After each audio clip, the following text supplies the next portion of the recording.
नमस्कार, मी स्मिता सैंदानकर. आज 5 September. Doctor Sarvepalli Radhakrishnan यांचा आज जन्मदिवस, म्हणजेच शिक्षक दिन. शिक्षक म्हणजे विद्यार्थ्याचा दुसरा पालक असं म्हटलं जातं. पण शिक्षक झाल्यानंतर तो जसा विद्यार्थ्याला एक सुजाण नागरिक बनवण्यासाठी रोज घडवत असतो, तयार करत असतो, तसंच स्वतः शिक्षक देखील रोज नव्याने स्वतःला आकार देत असतो. रोजच्या रोज शिक्षक देखील माणूस म्हणून प्रगल्भ होत जातो, समृद्ध होत जातो. या चालत्या बोलत्या जीवांसोबत त्यांच्यासोबतच्या विविध अनुभवांमुळे आयुष्याच्या शेवटी एक वेगळा माणूस सापडत जातो. खरं तर अशी चालती बोलती कार्यशाळा इतर कुठल्याही पेशात उपलब्ध नाही. त्यामुळे मी शिक्षक आहे हे मी माझं सुदैव मानते. शिक्षकाच्या अनुभव विश्वावर आधारित सुप्रसिद्ध लेखक कवी प्रवीण दवणे यांच्या परिसस्पर्श या पुस्तकातला एक लेख, त्यातल्या काही भागाचं मी तुमच्यासमोर अभिवाचन करत आहे. लेखाचं शीर्षक आहे वर्गाचा दरवाजा रोज नव्याने उघडणारा. अनेकदा वर्गाचा दरवाजा माझ्या दृष्टीने सर्वात कुतूहलाची गोष्ट असते. कारण आतल्यांना बाहेरचा येणारा कोण, त्याचा स्वभाव, त्याचं वैशिष्ट्य याविषयी कुतूहल असतं. तर बाहेरून आत जाणाऱ्याला आत काय पान मांडून ठेवलंय आता याची हुरहुर असते. संपूर्ण नव्या सुंदर पुस्तकासारखा पानोपानी वेगळा होत जाणारा अनुभव ही अध्यापन क्षेत्राची सर्वात मोठी सुंदरता आहे. प्रत्येक दिवशी हा दरवाजा नव्याने उघडतो, भेटही नव्याने होते. इयत्ता कुठलीही असो, संवादाचा विषय कुठलाही असो, आपल्या वाटचालीकडे काहीच काठावरून तटस्थपणे पाहणाऱ्याला या लाटांचं नवेपण नक्की जाणवतं. स्पंदनशील मनांशी असा थेट संवाद करण्याची संधी अन्य कुठल्याही व्यवसायात नाही. कुणी म्हणेल, नट रंगमंचावरून किंवा कीर्तनकार श्रोत्यांशी असा संवाद करू शकतात. पण त्या संवादात एकतर्फी सांगणं असतं. दुसऱ्या बाजूचा संवाद डोळ्यांनी प्रतिसादाने समजून घ्यावा लागतो. अध्यापनात हा संवाद संवादाने तर होतोच, शिवाय त्याला नियमित भेटीतून एक सुंदर घाट देण्याची क्षमता असते. कधी अक्षर, कधी देहबोली, कधी स्पर्श यांच्या भेटीतून माणूसपणाचे असंख्य रंग आणि त्या रंगाचेही बदलते प्रवाह जाणण्याची केवढी संधी टिपकागदी वृत्तीच्या अध्यापकांना लाभते. निरीक्षणं सुखावहच असतील असं नाही बरं का. अनेकदा तर हादरवून टाकणारीच असतात. पण जीवनाचं एक नवच स्वरूप एका सजीव आयुष्याच्या रूपाने भेटतं. हे सारं घडून येतं वर्गाच्या त्या विलक्षण दरवाजातून आत गेल्यावर. समृद्धीचे इतके असंख्य पदर आपण पाहिलेच नव्हते. जीवन संघर्षाची एवढी जीवघेणी धग आपल्यापासून कल्पनातीत दूर होती. ती अशी हाताच्या अंतरावर येते. अन आपण त्या निरागसांना काय देतो माहीत नाही, पण ती मात्र नित्य नियमाने अध्यापकाला काहीतरी देतच असतात. नवनाथ संप्रदायात ज्याप्रमाणे नाथ संप्रदायी योगी अलख निरंजन म्हणत भगवी झोळी पसरतो, त्या झोळीशी अध्यापक नावाच्या जोगीचं विलक्षण नातं असतं. अलख निरंजन ची परंपरा शिक्षकाने सुरू ठेवायची असते.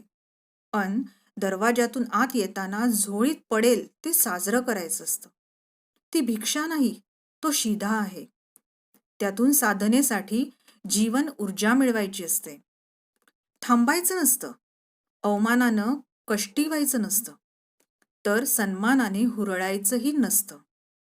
आपलं नातं अलख निरंजनशी आहे याची नित्य नवी सजग जाग ठेवणाऱ्याची झोळी अमृताने केव्हा वाहून जाईल याचा त्यालाही पत्ता लागणार नाही. अध्यापनाच्या प्रत्येक पावलावर खचून जाण्याचे तसंच आर्थही होण्याचे अनंत क्षण आले. पळून जावं त्या काळोखापासून असे अनेक मनुष्य जन्माची किमान जाण नसलेले हे असंख्य अश्राप जीव. पुढे हे सगळे कालप्रवाहात कुठे जाणार, त्यांचं काय होणार, असे भुंगा कोरणारे ते क्षण. आपण सर्वस्व ओतू पाहतोय, पण तिकडे मात्र कणभर ओढ नाही. अशी जीवघेणी वळणं असंख्य आली. तर कधी हे भावूक डोळे अजून काही मागू पाहतायत. काही वेळा मूलभूतच कीड असलेल्या मातीत ही झाडं उभी आहेत. आता पानांना अवेळी जाळी आली तर त्या झाडाचा काय दोष? एकदा दर दिवशी नियमाने अनुपस्थित असणाऱ्या प्रशांतला मी गाठलं आणि विचारलं, तुला वाटत नाही का तुझं काही नुकसान होईल? दररोज तू अनुपस्थित असतोस? त्याने शांतपणे विचारलं, कसलं नुकसान? बोर्डाची परीक्षा आहे, गुणही महत्वाचे आहेत, भाषेसारखा विषय आहे. प्रशांत शांतपणे म्हणाला, ते तर मी मिळवणारच आहे. तासाला कशाला वेळ घालवायचा? गाईड्स आहेत, उत्तरं पाठ करीन. मी चमकलोच. अशा उर्मट उत्तराची मला सवय नव्हती.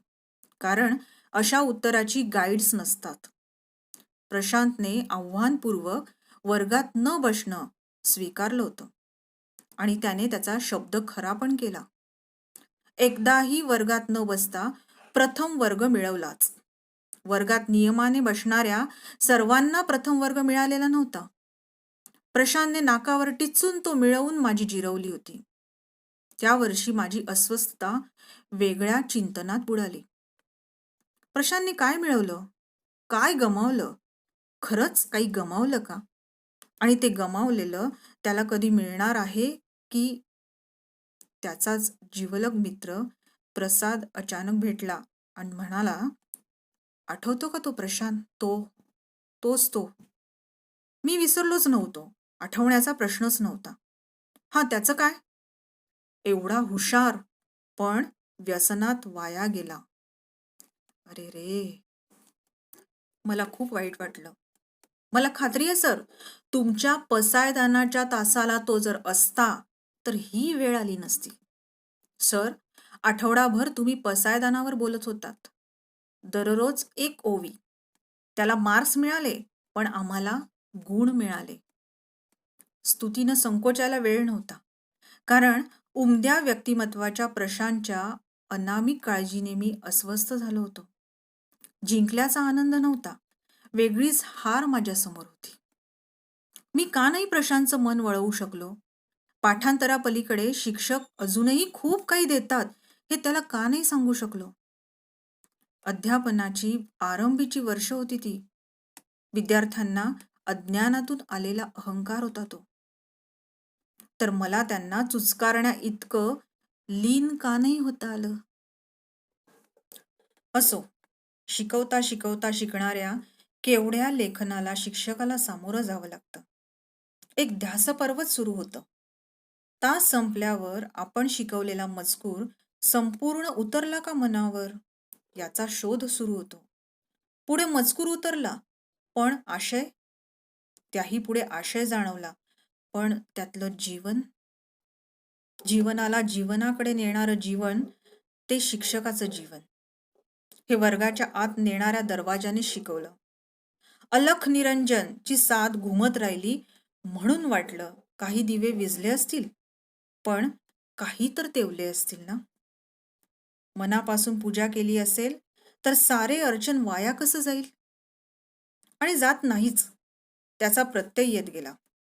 मी अविनाश, असं सांगत एक फोन आला एका विद्यार्थ्याचा.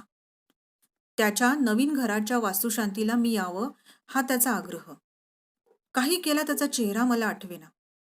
त्याच्या आग्रहामध्ये औपचारिकता नव्हतीच, एक श्रद्धा होती. सर, तुमचा विद्यार्थी आता कसा कुठे पोचलाय हे पाहायला तर या. मी गाडी पाठवतोय, यायलाच हवं. सांगण्यात दर्प नव्हता, इप्सित साध्य झाल्याचा सुगंध मात्र होता. मी गेलो. नव्या मुंबईत प्रशस्त फ्लॅट. स्वागताला अविनाश आणि त्याची पत्नी. सोबत खूप सारे कॅमेरे, अर्थात व्हिडिओही. मी काही प्रसिद्ध नट नव्हतो की पुढारी, साधा शिक्षक, तोही 15-16 वर्षांपूर्वीचा. अविनाशला पाहिलं, चेहरा आठवला. वर्ष वजा केली. शांत, निरुपद्रवी, अध्यात मध्यात नसलेला सालस चेहरा आठवला. पाहुण्यांपुढे माझं थोडं जास्तच कौतुक केलं गेलं. मला उत्सुकता होती, मध्ये इतक्या वर्ष कुणाचाही संवाद नाही, तुरान्वयेही संबंध नाही. अचानक अविनाशला माझी आठवण का यावी? आणि इतक्या आग्रहाने नवी वास्तू मला दाखवावी असं त्याला का वाटावं? प्रसादानंतरची वेफर्सची कुरकुरीत डिश हाती घेताना मी अखेर विचारलं, "अविनाश, खरं सांगू? तुझा चेहरा काही माझ्या ध्यानात येत नव्हता. बघितल्यावर आठवलास." "अरे, पण इतक्या वर्षानंतरही माझ्याबद्दल एवढं वाटण्याचं काय कारण?" "कारण एकच. हे जे आज वैभव दिसतंय, सर, ते तुमच्यामुळे आहे." "हे बघ, आता कौतुक पुरे. मी अजूनही शिक्षक आहे. अन रागवूही शकतो बरं का." तो मंद हसत म्हणाला, "सर, तो तुमचा अधिकार अबाधित आहे. कौतुक फिल्मी वाटणं अगदी स्वाभाविक आहे, पण त्याला नाईलाज आहे.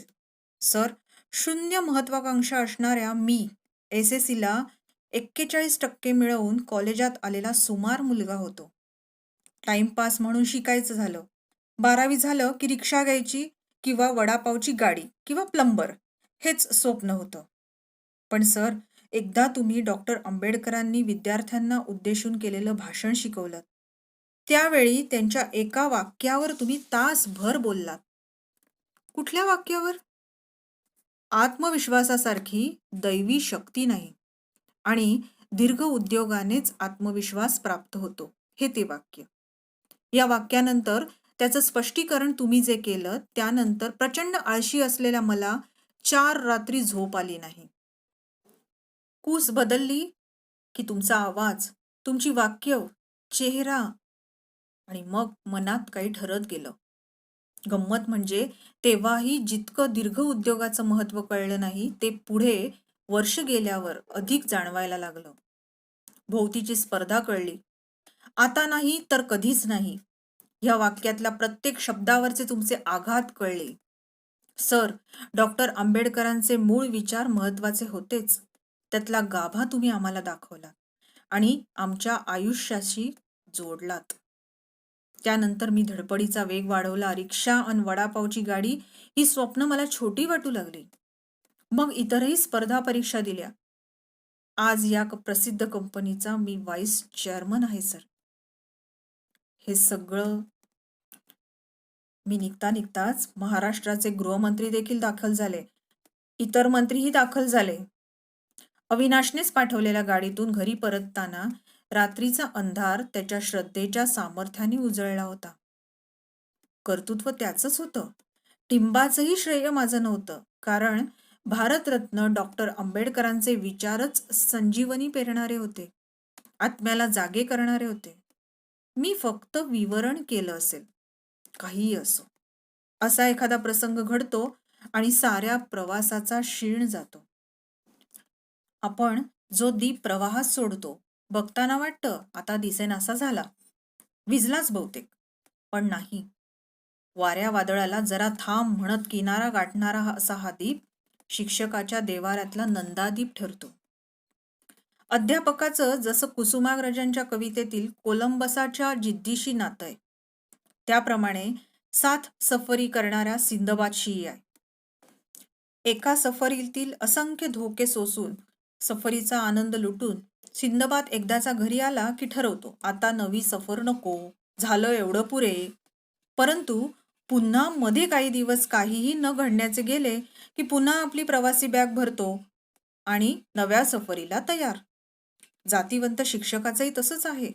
खूपदा वाटतं काय ही कटकट, केवढी हातायात.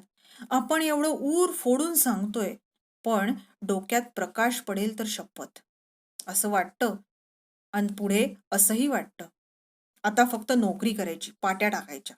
प्रयोग बियोग उपक्रम झाले तेवढे पुरे झाले असं म्हणून 7-8 दिवस जातात.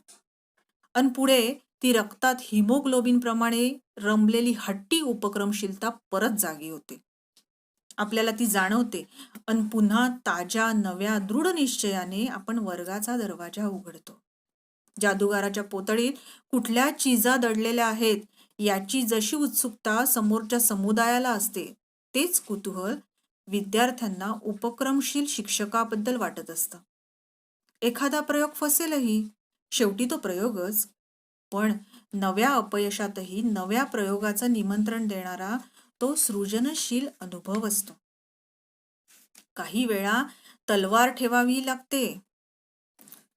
हजारात काही जणांजवळ आपण हतबल होतोच, पण हे हतबल होणं हे मानवीपणाचे लक्षण आहे. पुन्हा त्यातून बाहेर येणं आणि ज्यांना आपल्या शब्दाची, आधाराची गरज आहे, अशांना हात देणं हेच आपल्या हाती आहे. वर्गाच्या दरवाज्यातून आत गेल्यावर अशी हरक्षणी भेटणारी आव्हानं बाहेरच्या जगाला कळत नाहीत. या आतल्या जगाशी सुतराम संबंध नसणारी मंडळी जेव्हा सरधोपट गुळगुळीतपणे म्हणतात, मस्त आरामाचा व्यवसाय, खूप सुट्ट्या, 5 तास ड्युटी.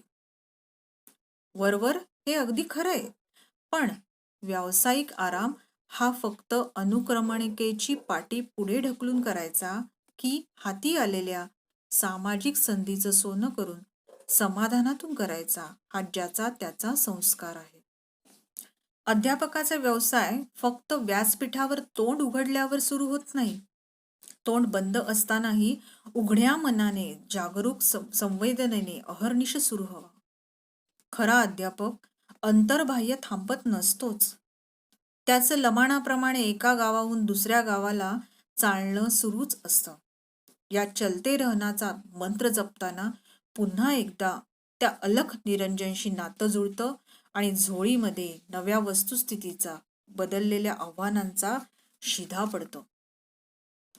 म्हणूनच मला वाटतं, शिकवण्याचा विषय कोणताही असो, विज्ञान, गणित, इतिहास, भूगोल, पोर्शन पूर्ण करण्याची कितीही घाई असो, 15 दिवसातून 1 तास तरी प्रत्येक शिक्षकाने जीवन संघर्षात ठाम उभं राहण्याच्या समुपदेशनासाठी द्यायलाच हवा.